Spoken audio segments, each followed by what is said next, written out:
Hey everybody, welcome back to the show. It's Anti-War Radio. I'm Scott Horton, and our next guest on the show is Jacob Hornberger. He's the founder and the president of the Future of Freedom Foundation. That's FFF.org, and especially FFF.org/blog.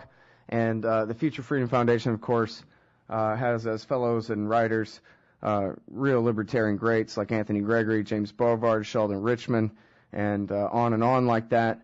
And it's a great place to learn about liberty. Tell your friends and neighbors about it, FFF.org.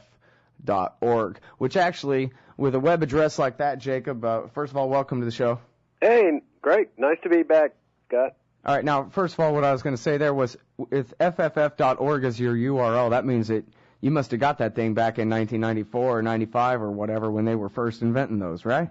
Yeah, we were really lucky. One of our supporters of the Future of Freedom Foundation at that time came up and said, hey, there's something called the World Wide Web, and I'd like to do a website for you guys, and we have to choose whether you want FFF.org or FFF.com. Which one would you like? And we said, hey, whatever. Just go ahead. You got full authority to do whatever's necessary. And cool. He was doing it for us for free, so we had no idea. But I wish now we'd gotten FFF.com and a bunch of others URLs. We'd be rich. Yeah, right. Well, or at least have them redirect. But anyway, that's a really cool story, but it brings up the question of when was the Future Freedom Foundation founded? Founded in 1989, just about 21 years ago. Now, you used to be a lawyer. What was it that made you change from being a lawyer to being, or was there something in between to becoming the head of this institute? Yeah, I mean, I discovered some books that had been published by the Foundation for Economic Education. Mm-hmm. You know, I was just a liberal Democrat in South Texas practicing law as a young man, and so I found these books, and I just, the scales just started dropping from my eyes. I mean, this was just pure, unadulterated libertarianism, especially on economics, and I was just flabbergasted. So I went up to Fee quickly for a weekend seminar and then a week-long seminar, and I could just tell my life was changing directions. I put all my trial books aside and started reading nothing but libertarian books, and ultimately reached a crossroads where I said, you know, I got to choose what I'm wanting to do with the rest of my life, and I chose to go with my heart, and that's where I ended up. Wow, that's great. So now tell me more specifically, what books were you reading that really made you think that things were different than you thought they were before? Well, there were a series of books that Fee had published in the 1950s, and I discovered them in the late 70s. They were called Essays on Liberty, and they were a compilation of essays that I think most of which had been published in the Freeman magazine, and they had just been put in these little bound volumes called Essays on Liberty, and I think they started in 1950 or 51, somewhere right in there. And they didn't, it was, I think, like a 12 or 13 volume set, but my public library in Laredo, Texas only had the first 4 volumes, but that was enough to change the course of my life. Very cool. And now, I hear people say about you that, you know, one thing, well, for example, Anthony Gregory, I know, has said to me before, man, you know, Jacob Hornberger, right after 9/11, he was excellent. He was perfect on the war on terror issues in every respect from day one. Now, I guess, you know, if the whole country kind of knee-jerked and, you know, let the scales go up before their eyes on that, for you to not allow that to happen to you the way it happened to everybody else, or seemingly everybody else, then you must have been grounded in something that would, you know, make you confident in your opposition. Because, you know, most people, you don't really know what's going on. Planes come out of the clear blue sky, everybody freaks out and says, all right, leader, lead us, and that kind of thing. You already knew something, or else you would have gone along too, I guess, is what I'm getting at, right? Well, that's exactly right. I mean, you know, for people that were unaware of what the U.S. government had been doing in overseas affairs prior to 9/11, they immediately fell hook, line, and sinker for the official version of, hey, we've been attacked, the terrorists have attacked us, and they've attacked us because they hate us for our freedom and values. And so people said, oh, wow, you know, this is like World War II, we got to all rally together and stuff. Well, you know, we had been publishing articles on U.S. foreign policy since the first year we got established, 1990. And leading up to 9/11, we had been talking about what the U.S. government had been doing in the Middle East, especially like with the Persian Gulf intervention, then the horrific sanctions that had been enforced against the Iraqi people for some 11 years.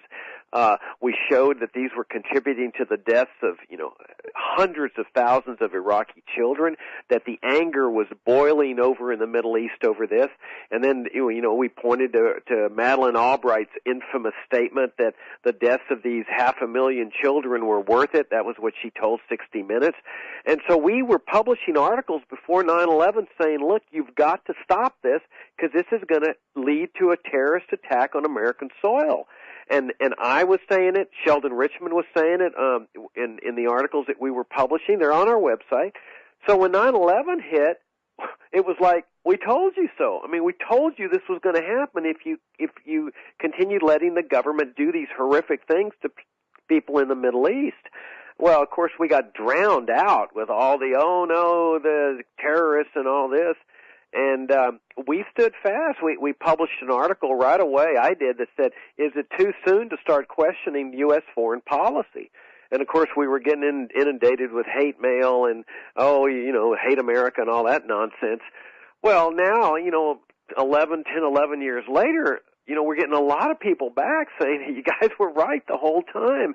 And so the invasion of Iraq, invasion of Afghanistan, all the stuff that's going along with it, it's just been a continuation of what the U.S. government was doing prior to 9/11. I mean, they used 9/11 as the excuse to do what the sanctions in Iraq had not done, gotten rid of Saddam. That was the whole thing. It was a regime change operation. So, yeah, we weren't surprised. We were warning them that this was going to happen.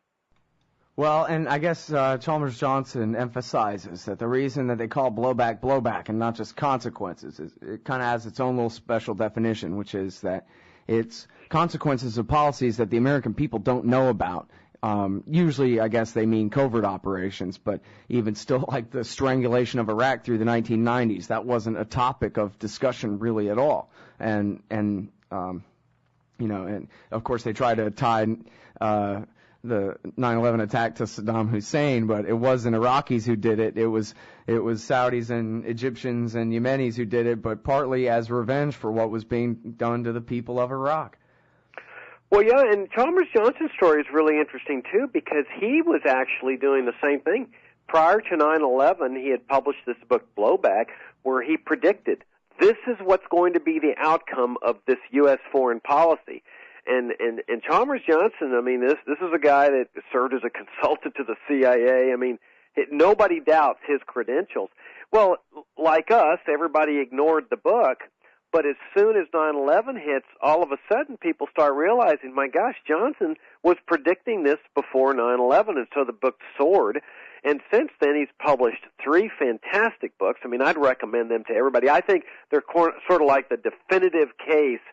Even though he's a liberal, this is the definitive libertarian case against the U.S. empire and the U.S. government maintaining an empire. That this is what empires lead to. They lead to bankruptcy. They lead to death and destruction and terrorist blowback, terrorist retaliation, which then is used as the excuse to take away our civil liberties and all the stuff going on at the airports with the TSA and so forth. It's all rooted in that U.S. foreign policy.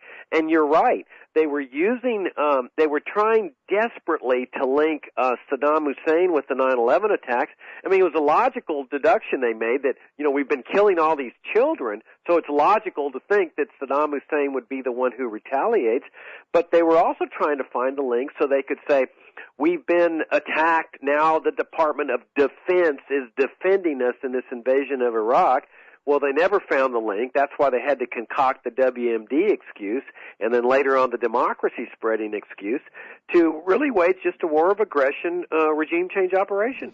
Yeah, I mean, that's really the core of it. While various Americans were expecting this or shocked by it, just taken aback, horrified, others were high-fiving each other inside the government because war is the health of the state. They know it well. We'll be right back with Jacob Hornberger on Anti-War Radio right after this.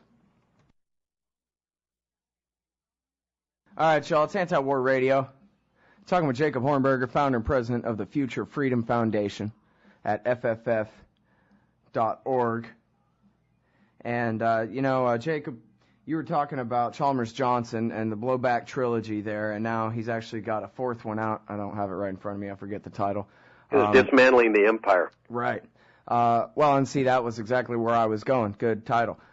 He said on this show, as he says in, especially I think in the third book, Nemesis, The Last Days of the American Republic, that you could look at Rome or you could look at Great Britain as models for what to do with your empire.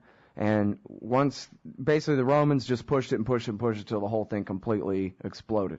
The British, on the other hand, decided, you know what, let's just cut our losses, forget it. And the way Chalmers Johnson puts the choice is you either give up your empire or you live under it. And the Brits decided that they would rather have, at least a semblance, maybe this is outdated now, but back then at the end of World War II, they decided they would rather have their English liberties than their English colonies. And they made that choice, and maybe they had to anyway.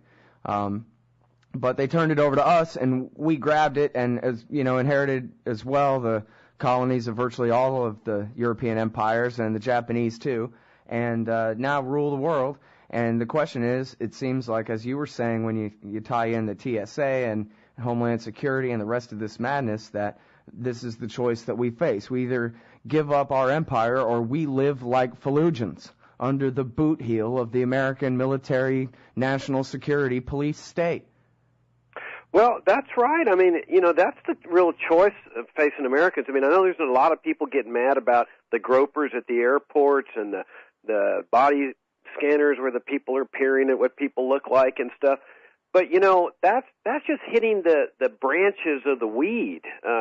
That people ultimately have to understand is that the root of this is the existence of the American empire. And that if you want this empire, if you're really pleased with an empire as compared to a republic, then you better just get used to the body gropers and the body scanners and stuff, because that's just part of living with a constant, perpetual terrorist threat. Because as long as you have an empire doing bad things to people overseas, you're going to have people retaliating. So we keep saying the only solution to this is to dismantle this empire and restore a republic to our land. Now, when we talk about empire, again, Chalmers Johnson's, his 4 books are the thing to read if people want to learn more about how this empire works. But he's essentially talking about that this empire doesn't work like it did in Rome, or where you put an American in charge of these countries. It's more modeled on the Soviet Empire, where the Soviets controlled Eastern Europe, but they let locals run the show as puppets. Well, that's essentially how the U.S. empire works. It tries to get its people in public office through coups, assassinations, embargoes, invasions, occupations, and as well as Chalmers Johnson points out, 700 to 1,000 military bases in more than 130 countries. And so, conservatives call this, projection through strength or peace through strength and stuff like that. It's ridiculous. This is the way the empire works. And then finally, there's the problem of the bankruptcy. I mean, I would argue that the British Empire let go of its colonies because it was broke. It couldn't afford to maintain these colonies. The Soviet Empire went broke. The Roman Empire folded from within. And that's what America's facing now. Financial bankruptcy is on the horizon, just like Greece, because we not only have a welfare state, we have a warfare state too. And so I think for all these reasons, Americans ought to be listening to us libertarians and saying, you know what, you guys have proven right. You were right 20 years ago and so forth. And it's time that we start moving this country in the direction of the principles on which America was founded: individual liberty, free markets, peace, a republic. Well, here's the thing about that, though, is aren't we already standing at the bottom of the slippery slope talking about how we're sliding down it? It seems like we're too late. And, you look at the relationship between big business, relationships between the biggest businesses in the country and on the planet and the U.S. government and the system in which the laws and the policies are created. There's no way to undo this, not through voting or citizen action or whatever. There's no democracy here. This is a participatory fascist state, I think, is what Bob Higgs calls it. And isn't it all too late for this? We're going to simply just have more and more and more national police until, as you say, the dollar just finally breaks, and then they can't pay them. Well, that's an interesting question on the timing. I mean, definitely we're now seeing the possibility of governmental bankruptcy on the horizon. The government's spending $1.3 trillion more than what it's bringing in. They're not going to do anything significant in that regard because they're not going to touch the welfare programs, Social Security, Medicare, Medicaid. They're not going to touch the military. There's like 70 or 75% right there. They're not going to touch the drug war. And so things are looking pretty bad. But, there's nothing more powerful than an idea whose time has come. And if people discover libertarianism, and there are a lot of them discovering it every day, then all of a sudden, you never know when you may suddenly reach a critical mass that we've all been working for in this movement for, 30, 40 years. And if that critical mass is reached, you could see a very sudden shift. I mean, I remember people saying the Berlin Wall will never fall. The Soviets have all the guns. They have the monopoly over it. They have total control. You will never see the Berlin Wall fall peacefully. And yet, very suddenly, it just, woof, everything's gone. And I think that very well could be what happens with the welfare warfare state, is that people finally say, we've had enough of your statism, we've had enough of your socialism, your interventionism, your imperialism, you're out of here, we're going to restore our liberty and a constitutional republic to our land. Thing is, though, I'm looking at a article right here from The Lookout, Yahoo News, The Lookout. Poll, Americans don't share Washington's deficit obsession. In this case, at least according to this article, the politicians are way ahead of us on how dangerous this national bankruptcy thing is. And when you ask the American people, they say, nah, make somebody else's kid pay for me. I don't want to give up a thing. I never will.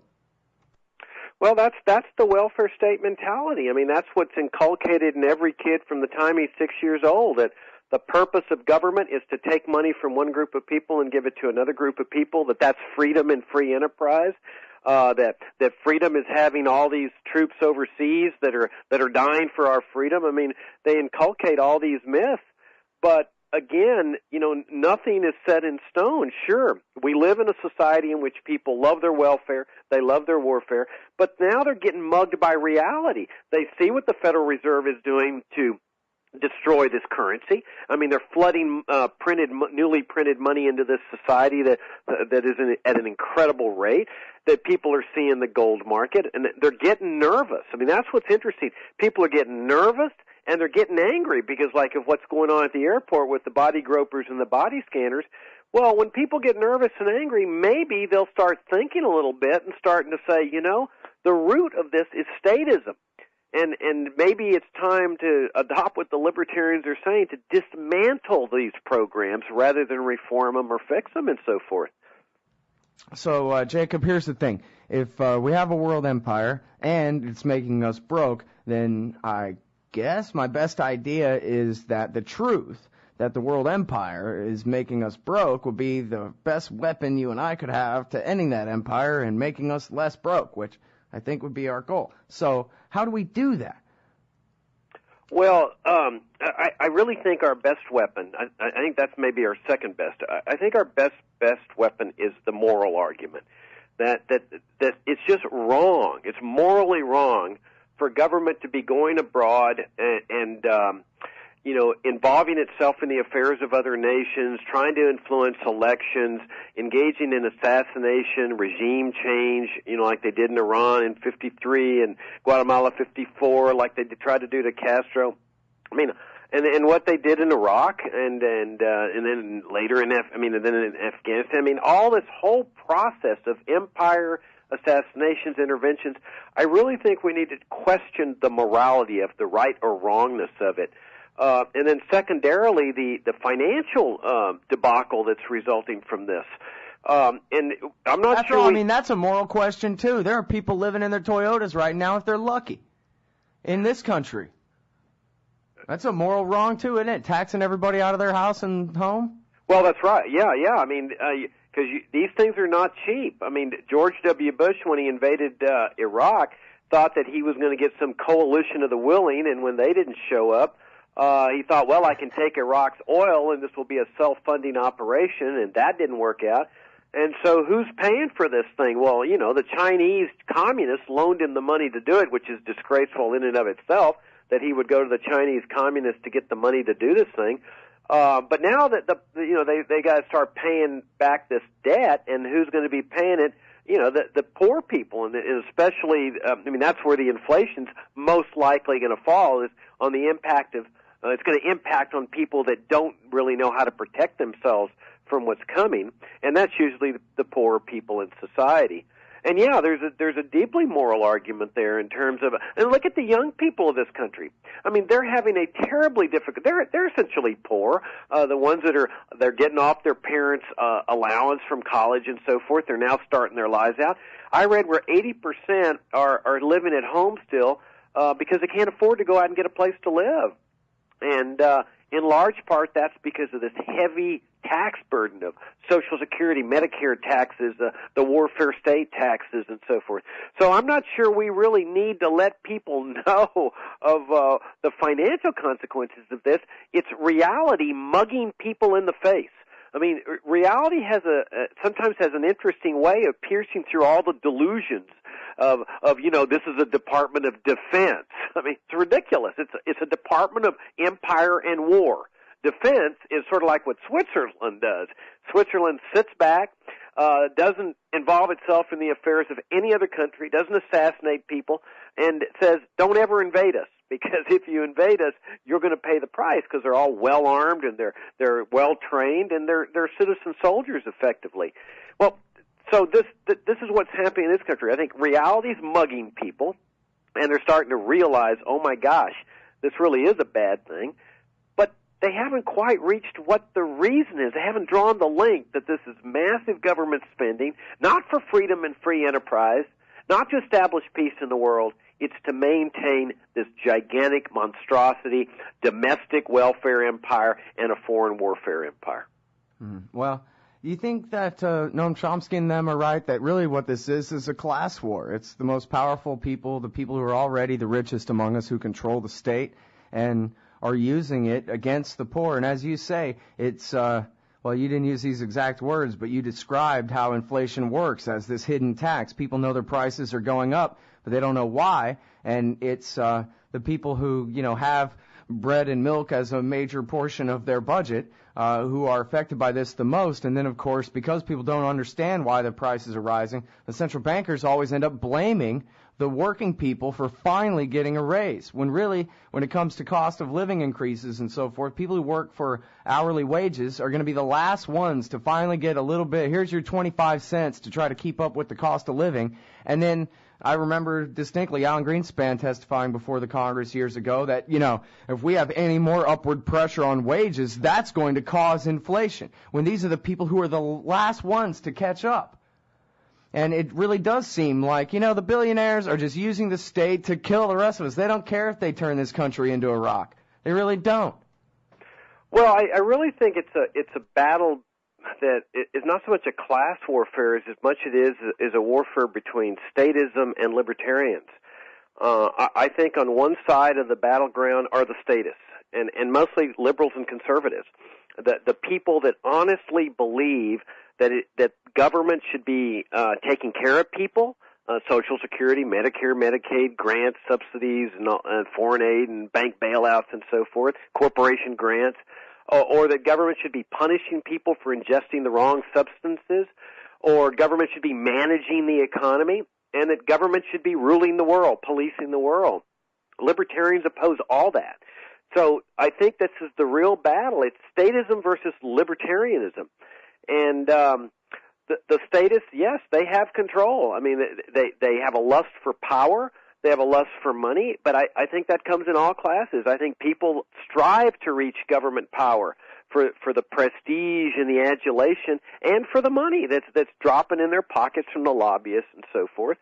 And I think what we libertarians need to do is just keep speaking the truth about what these statists are doing to our country. They're taking us down the wrong road. We've been saying that for 21 years, but we have no control over whether people accept our ideas. The only thing we have control over is to continue speaking the truth and never join the ranks of the statists. So I don't really guess I know how it was 20 years ago, but it seems like 10 years ago there were a few people kind of understood about inflation and war and central banking and how that works. And then it seems like, the Bush years have radicalized a lot of people.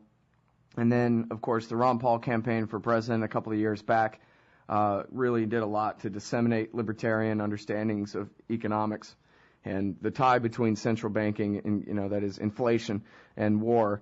And I guess I just wonder, I was a lot younger, but you're a little bit older than me and have, I guess, a longer time span you can look back on and the evolution of those ideas making progress and being picked up in society. Do you think that there will be a time, or I guess I'd like to know how much progress you think we're making there, and you think there will be a time when basically kind of everybody sort of understands that, yeah, the government prints the money so they can fight the wars, and that's why our prices are higher? Yeah, it's a fascinating question because we're definitely living in darker times as far as the free society is concerned. I mean, 9/11 was the watershed where the floodgates were opened up for all the government programs, the assaults on civil liberties, the military commissions, the secret prison camps, the torture. I mean, it was like what that guy said, that you can't let a good emergency go to waste, and the feds really capitalized on 9/11 and just like Roosevelt capitalized on the Great Depression. I mean, that's what emergency does. They give rise to government power and loss of liberty. But on the other hand, what's exciting I've seen in the last 20 years is this movement is so alive and so dynamic. I mean, Ron Paul, the catalyst that he served as of galvanizing people and getting people to think about liberty and the Fed and the foreign policy is just incredible. And so these are exciting times for libertarians. Right on. Well, I'm very happy to hear that. I'm very happy to have a chance to end an interview on a positive note for a change. Thanks, Jacob. That's Jacob Hornberger from the Future Freedom Foundation, everybody. We'll be right back after this.